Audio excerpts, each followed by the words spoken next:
Shalom, selamat pagi saudaraku yang terkasih di dalam Tuhan. Pagi hari ini terimalah berkat Tuhan yang indah dalam hidupmu dan ucaplah syukur selalu. Apapun kondisi hidupmu hari ini, ingat bersyukur itu adalah segalanya dalam hidup kita. Amin ya. Jadi ketika kita bersyukur itu kita mau berkata sama Tuhan, aku puas dengan hidupku Tuhan. Wah, itu indah. Amin ya saudaraku ya. Saudaraku,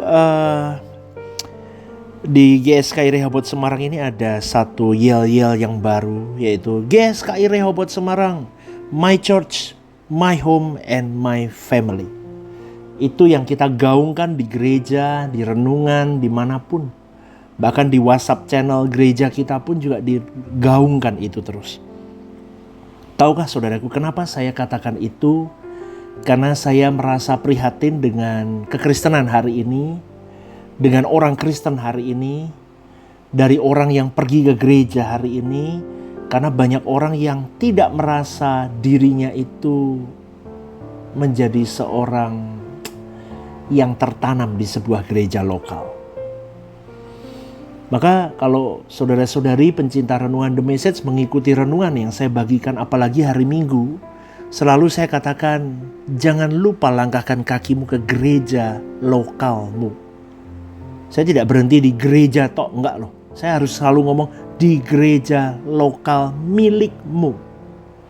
Artinya apa? Saya mau mengajak kepada setiap pendengar renungan The Message. Kalian harus punya rumah. Kalian harus punya keluarga rohani.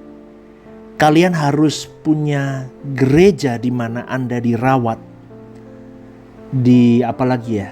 dipupuk, dirawat, dibesarkan di situ, disemai di situ, semuanya di situ. Harus ada. Kenapa saya ngomong begitu, saudaraku? Karena banyak orang datang ke gereja hanya jadi tamu. Dan hari ini banyak loh siklusnya orang Kristen tidak punya rumah rohani. Tidak punya komunitas rohani tetap dalam hidupnya. Mereka jalan-jalan, saudaraku. Mereka jalan-jalan. Yatim piatu mereka. Keliling sana, keliling situ. Ada pengkhotbah bagus, lari ke sana. Gereja sana ada pengkhotbah lagi, lari ke sana. Ada penyanyi di situ datang. Ada KKR di situ datang. Banyak orang yang yatim piatu dan tidak dirawat di sebuah gereja lokal. Maka akhirnya banyak orang datang ke gereja hari ini hanya untuk menerima firman, menerima pujian yang enak, sound systemnya, WL-nya merdu suaranya, videotronnya megah, dipandang mata sedap, hanya menerima doa, menerima perhatian. Tapi tanpa sadar mereka menjadi konsumen rohani. Garis bawah ini saudaraku. Padahal gereja itu bukan supermarket rohani saudaraku. Gereja itu adalah tubuh Kristus. Dan setiap bagian punya fungsi. Maka hari ini kita mau belajar bahwa tidak ada konsumen di dalam kerajaan Allah. Semua yang diizinkan masuk ke dalam kerajaan adalah kontributor kerajaan Allah sejak dia di bumi. Maka boleh saya simpulkan kembali bahwa tidak ada konsumen dalam kerajaan Allah karena semua adalah kontributor. 1 Korintus 12 ayat 27 berkata, kamulah tubuh Kristus dan kamu masing-masing adalah anggotanya. Dari ayat ini mau menunjukkan bahwa tidak ada anggota tubuh yang hanya diam, saudaraku. Semua punya fungsi, semua punya peran, semua punya kontribusi. Jika ada anggota tubuh yang tidak berfungsi, berarti tubuh itu sakit. Amin ya, saudaraku. Demikian juga kalau jemaat hanya datang untuk menonton, gereja itu sakit, lemah. Efesus 4 ayat 16 berkata, daripadanya lah seluruh tubuh menerima pertumbuhannya sesuai dengan kerja tiap-tiap bagian. Saudaraku, Gereja bertumbuh bukan karena bagusnya panggung, bukan bagusnya tim musik, worship leader, singer, atau bagusnya khotbah saja. Bukan. Tetapi gereja itu bertumbuh karena tiap-tiap bagian itu bekerja. Maka pada pagi hari ini kita harus melihat bahwa seringkali atau banyak hari-hari ini virus di dalam kekristenan itu adalah mentalitas konsumen. Ini penyakit rohani zaman ini. Ciri-ciri mental konsumen rohani itu bagaimana? Dia duduk sebagai penonton. Dia hanya duduk. Hanya duduk. Duduk, dia hanya menuntut tapi jarang terlibat. Soundnya kurang enak deh. WL-nya fales. Khotbahnya keras. Khotbahnya ngantuk. Terlalu gelap ruangannya. Terlalu terang. Kan begitu kan? Banyak yang begitu kan? Selalu menuntut tapi jarang terlibat. Apalagi dia lebih suka diberi, dilayani ketimbang melayani. Fokusnya hanya pada kenyamanan. AC-nya panas gak ya? Enak gak kursinya? Tapi dia tidak berkorban. Itu mentalitas konsumen rohani, saudaraku. Lebih fokus kepada kenyamanan diri, bukan pengorbanan diri. Hanya mau dilayani, bukan melayani. Dan Yesus tidak pernah memanggil kita untuk menjadi penonton. Dia memberikan contoh. Dia diutus oleh Bapaknya, dia beri contoh kepada manusia bagaimana menjadi yang terbesar. Yang terbesar adalah yang melayani, bukan yang dilayani. Yesus tidak pernah memanggil kita untuk menjadi penonton. Dia memanggil kita untuk memikul salib. Itu saudaraku. Kenapa ada begini? Karena penyebabnya adalah gereja modern sering mengikuti pola dunia hari ini. Jemaat akhirnya tidak dibentuk menjadi murid yang sejati. Makanya lihat ya hari ini saudaraku. Kekristenan kita hari ini banyak yang rapuh. Mereka maunya minum susu. Mereka tidak mau makanan keras. Padahal sudah kalau dilihat dari usia kekristenan mereka, seharusnya sudah di level makanan keras. Mereka bukan lagi hanya menjadi konsumen, tetapi pengajar kebenaran. Tetapi jarang orang Kristen hari ini berpikir bahwa seberapa matang usia kekristenanku dan seberapa sehatkah kekristenanku. Puluhan tahun masih kecil terus. Kenapa? Karena jemaat memang tidak dibentuk jadi murid sejati di gereja hari ini. Kebanyakan hanya untuk mereka, bagaimana mereka mengalami yang namanya nikmat datang ke gereja. Sound systemnya keren, WL-nya keren, khotbahnya keren, AC-nya dingin, gerejanya modern, fasilitasnya wow. Hanya itu. Program-programnya jos pokoknya. Tapi spiritualitasnya jadi cepat saji, jadi apa? Kalau makanan sekarang seperti junk food. Datang, nikmati, pulang. Datang, nikmati, pulang. Datang, nikmati, pulang. Hanya begitu. Saudaraku, saya mengasihi kalian semua. Bagi yang mendengar renungan ini dan Anda mungkin tertemplak dengan renungan ini. Yuk, mulai gerak yuk saudaraku. Di gereja lokalmu masing-masing geraklah. Mumpung kita masih punya sehat loh badan kita. Jangan nanti nunggu kita sudah gak bisa duduk di kursi roda atau gak bisa jalan. Anda baru teriak-teriak sama Tuhan, aku mau melayanimu Allahku. Tuhan akan ngomong lah, kenapa waktu sehat kamu gak mau? Kenapa waktu kamu seger badanmu, punya waktu, punya kesempatan, kamu masih pegang duit, masih jaya, masih sehat. Masih bisa lari sana lari sini, bisa ke Surabaya, bisa ke Bali, bisa ke luar negeri, bisa ke Bandung, bisa ke Semarang, bisa kemana. Kenapa kamu gak begitu untuk aku? Akan ada waktunya begitu saudaraku. Karena penyesalan itu selalu datangnya terlambat. Maka renungan pagi ini saya mau mengajak kepada kita semua. Ayo geraklah untuk Tuhan.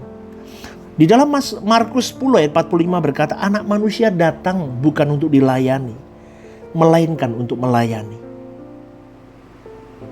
Amin saudaraku. Maka jadilah pemimpin-pemimpin di gereja lokal masing-masing datang untuk melayani. Sehingga jemaat, anggota tubuh, semua dalam gereja itu tidak bersikap konsumen. Karena ada gambaran, ada panutan, ada teladan dari pemimpin-pemimpin gereja yang mau melayani. Di gereja yang saya layani, GSKI Rehoboth Semarang, saya kejar itu, saudaraku. Makanya saya paling anti kalau ada orang ngomong, oh untung masih mau melayani. Loh, kita ini yang beruntung masih boleh melayani Tuhan. Kita nggak bisa ngomong, untung aku masih mau melayani. Loh, itu salah. Atau hanya ngomongnya begini, aku volunteer loh. Nggak dibayar loh, volunteer loh. Kamu tuh udah dibayar dengan hidup sama Tuhan.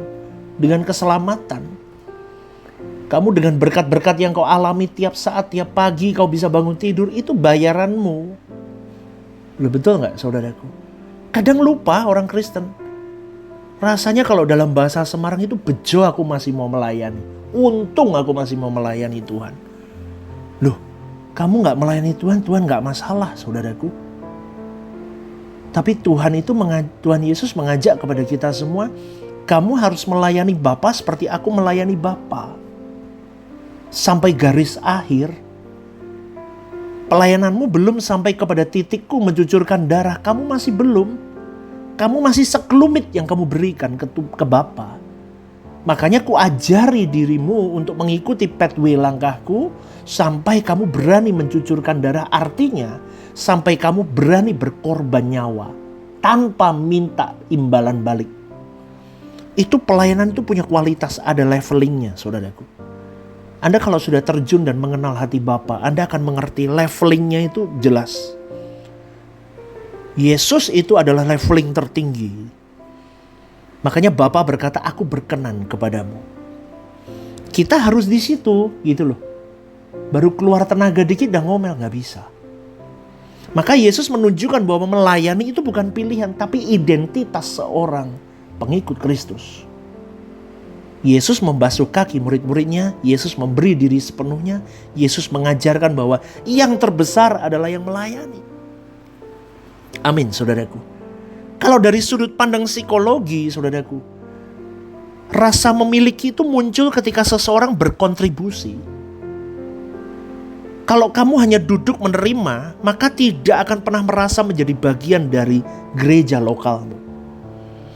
Tapi kalau kamu mulai gerak melayani, kamu akan memiliki rasa, oh ini rumahku, ini milikku juga. Rehoboth Semarang itu punyaku. Aku memiliki GSKI Rehoboth Semarang.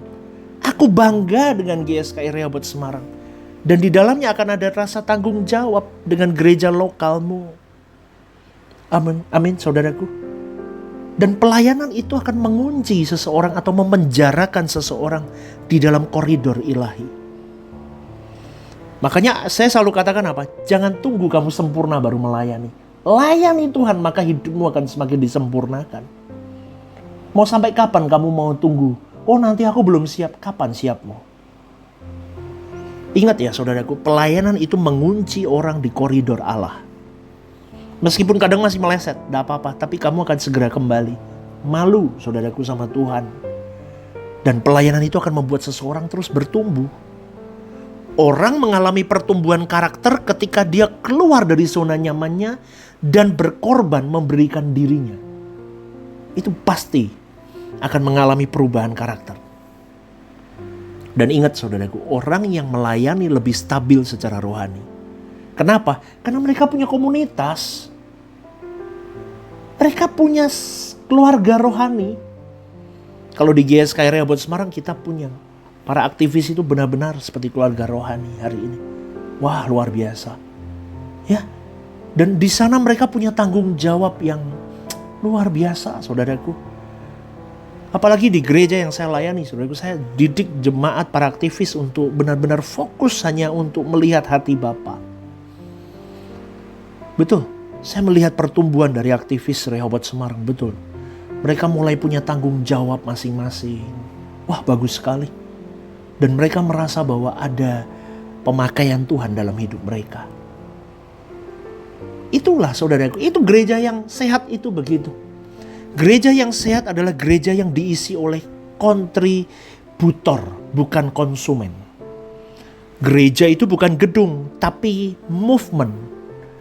Movement ilahi dalam hidup setiap orang di dalamnya yang digerakkan oleh keinginan untuk melayani hati Bapa. Dan gereja itu bukan pertunjukan, tapi partisipasi setiap orang yang mau belajar melayani hati Bapa. Makanya saya selalu ngomong apa di pelayanan di gereja yang saya layani. Gak apa-apa, saya mau lahirkan orang-orang yang cinta dari hatinya melayani Bapanya. Suaranya fals sedikit, gak apa-apa. Tapi lahir dari orang-orang yang rindu. Nanti Tuhan akan perlengkapi dirimu. Lama-lama akan jadi penyanyi yang worship leader yang memuliakan Tuhan lebih lagi. Bagus pasti. Amin gak saudaraku? Ya, gereja itu bukan acara. Bukan sibuk dengan banyaknya program, tapi pelayanan bersama. Melayani dan dilayani, melayani dan dilayani, memaafkan dan dimaafkan, mengampuni dan diampuni. That's it. Kasih agape melingkupi. Kalau setiap jemaat melayani, saudaraku, Roh Kudus bekerja lebih kuat. Gereja bertumbuh kualitasnya. Bukan hanya kuantitasnya, spiritualitas jemaat pun juga matang. Terus gimana pastor supaya aku bisa pindah dari Kristen konsumen menjadi Kristen kontributor? Pertama, temukan karyamu. Temukan karunia di dalam dirimu. Setiap orang tuh punya karunia, saudaraku. Ada karunia mengajar, karunia memberi, karunia memimpin, karunia menolong, mendoakan, karunia apalagi? Musik, apalagi hospitality, multimedia, pelayanan sosial atau penginjilan. Temukan karuniamu di mana. Dan semuanya rata sama di mata Tuhan. Tidak ada yang terlalu kecil, tidak ada yang terlalu besar. Dan mulailah dari yang sederhana. Menyapa jemaat baru, membantu mengatur kursi, mendoakan orang, bantu multimedia, dukung keuangan gereja. Yang penting apa? Do something. Untuk Tuhan gerak, action. Dan bersedialah untuk dibentuk. Kontributor itu bukan orang paling pandai, tapi orang yang mau dibentuk setiap saat. Gak ada ngambek di situ. Loh, ini saya ngomong ini berdasarkan suara kebenaran loh, saudaraku. Makanya kan saya ngomong, sekarang saya lebih kepada aplikasi hidup kekristenan. Karena dulu saya khotbahnya tentang bagaimana jadi huios, jadi teknon, bagaimana monotheism, bagaimana Tritunggal, bagaimana ini dan itu jelas-jelas. Sekarang lebih kepada breakdown, bagaimana kau hidup menjadi orang Kristen, pengikut Kristus, menyenangkan Bapa. Dan jadikan pelayanan sebagai gaya hidupmu. Kristen gak pelayanan sakit berarti. Udah gitu aja. Berani gak saudaraku ambil kesimpulan itu? Aku melayani bukan karena jadwal, tapi karena hatiku sudah jatuh cinta sama Tuhan. Bayangkan sebuah gereja di mana tidak ada penonton, tidak ada konsumen. Semua bergerak, semua memberi, semua melayani, semua jadi berkat. Itulah gereja yang akan dipakai Tuhan mengguncang dunia. Amin, saudaraku. Makanya tunduk taat kepada pemimpin-pemimpinmu. Doakan mereka. Support mereka. Amin, saudaraku. Ya, ingat, kerajaan Allah bukan tempat untuk konsumen, tetapi ladang bagi para pekerja Allah. Maka mari berhenti mendengar, tapi mulailah do something untuk Allah Bapa kita. Selamat pagi, selamat merenungkan dan Tuhan memberkati.